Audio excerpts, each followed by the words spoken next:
नमस्कार दर्शकों, आज मेरे साथ में अखिल भारतीय वाल्मीकि महापंचायत के अध्यक्ष सुरेंद्र चौधरी जी जुड़ चुके हैं। तो सुरेंद्र चौधरी जी, आपका बहुत बहुत स्वागत है। नमस्कार। तो हम अखिल भारतीय वाल्मीकि पंचायत के अध्यक्ष सुरेंद्र चौधरी जी से आपसे हम ये जानना चाहते हैं कि आखिर अखिल भारतीय वाल्मीकि महापंचायत इस विधानसभा चुनाव में अपने आप को कहाँ देखता है और क्या आपको लगता है कि क्या होना चाहिए?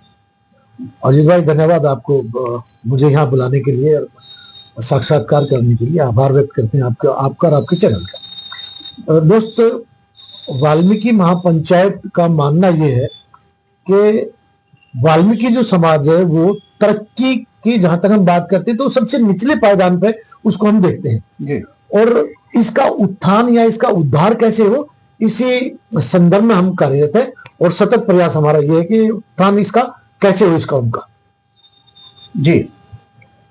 तो जो दक्षिण दिल्ली के अम्बेडकर नगर में अभी पिछले दिनों आपने एक प्रदर्शन किया विधायक अजय दत्त के विरुद्ध, इस एक जी अजीत भाई, वो अजय दत्त के खिलाफ नहीं था, वहां बोले जी। ये आपका जो प्रश्न है ये कि भाई अजय दत्त के खिलाफ मैंने प्रदर्शन किया या हमारी अखिल भारतीय वाल्मीकि महापंचायत ने वो प्रदर्शन किया, ऐसा नहीं है। अजय दत्त के खिलाफ वो प्रदर्शन नहीं था, वो एक जनप्रतिनिधि के खिलाफ प्रदर्शन था। वो जनप्रतिनिधि से किसी भी राजनीतिक दल का होगा और यदि हमारी कोई पीड़ा होगी तो हम जनप्रतिनिधि के पास में ही तो जाएंगे जी। आपने बहुत अच्छा ये स्पष्ट किया और साथ में मैं ये भी जानना चाहूंगा कि आपकी मांगे क्या हैं, आप क्या चाहते हैं? देखिए, आजकल वंचित समाज का जो विषय है वो तरक्की की राहें उनके लिए प्रशस्त हो और हमारे जो बच्चे हैं, यही नहीं कि मैं वाल्मीकि समाज की बात करूं, दलित और वंचित समाज के सभी बच्चों की मैं बात करता हूं। और जहां तक विषय आता है कि इन बच्चों को शिक्षा कैसे मिले, इनको वजीफा कैसे मिले ताकि ये हायर स्टडीज के लिए, इनका भी तो मन है भाई ये विदेश में जाकर के पढ़े जी। हमारे बच्चे भी विदेश में जाकर के पढ़े और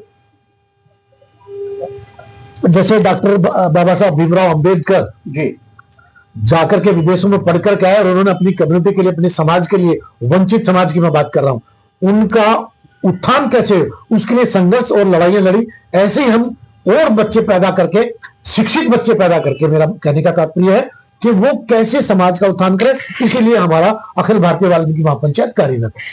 अभी मान लीजिए आपका जो मांग है, मुख्य मांग क्या आपकी मांगे हैं?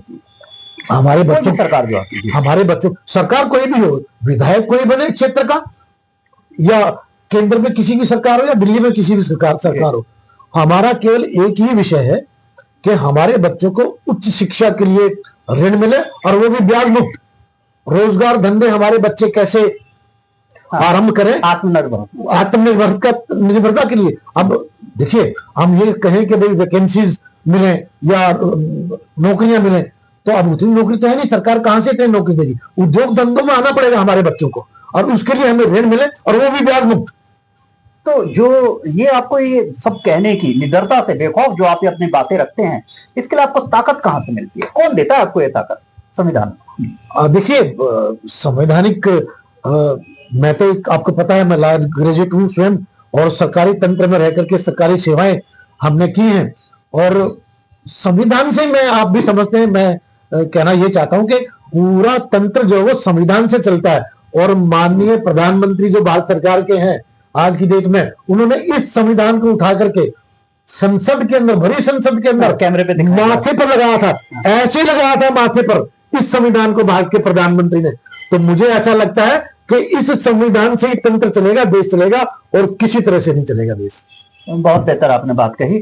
तो अभी जो आगामी जो चुनाव होने जा रहा है, इसमें आप क्या आशा रखते हैं कि क्या ऐसे बेहतर के हालात हो वंचितों के लिए, दलितों के लिए? क्या आप चाह रहे हैं कि ये सब कुछ हो जाए? देखिए, वंचित समाज का चाहे वो कोई भी है, चाहे वो वाल्मीकि है या अन्य जो वंचित समाज की जो जातियां या एजुकेटेड हो, एजुकेटेड यदि विधानसभा में हमारा प्रतिनिधि करेगा कहीं से भी, किसी भी विधानसभा क्षेत्र से, तो मुझे लगता है कि वो अपनी बात और कम्युनिटी की बात, वंचित समाज की बात विधानसभा में अच्छी तरह से रख सकता है। बहुत बेहतर। तो ये थे अखिल भारतीय वाल्मीकि महापंचायत के अध्यक्ष सुरेंद्र चौधरी जी। सुरेंद्र चौधरी जी ने साफ साफ ये कहा कि उन्होंने जो भी प्रदर्शन वो किया है या पहले भी करते रहे हैं, वो किसी व्यक्ति विशेष के विरुद्ध नहीं है, न किसी खास राजनीतिक दल के विरुद्ध है। वो अपनी जायज मांगों को लेके संवैधानिक तरीके से वंचित समाज के लिए, दबे कुचले जो वर्ग हैं उनके लिए वो आवाज उठाते रहेंगे, उठाते रहे हैं और आगे भी उठाते रहेंगे। भले ही सरकार दिल्ली में या केंद्र में किसी भी राजनीतिक दल की हो। उन्होंने यह भी साफ किया कि पिछले दिनों जो उन्होंने प्रदर्शन किया था वो विधायक अजय दत्त के विरुद्ध, व्यक्ति विशेष के विरुद्ध नहीं था, वो एक जनप्रतिनिधि के विरुद्ध था, व्यवस्था के विरुद्ध था। देखने वाली बात यह होगी कि आगामी विधानसभा चुनाव में अखिल भारतीय वाल्मीकि महापंचायत कितना अपना दबदबा कायम रखती है और इस विधानसभा चुनाव में कौन सी पार्टी बाजी मारकर ले जाती है।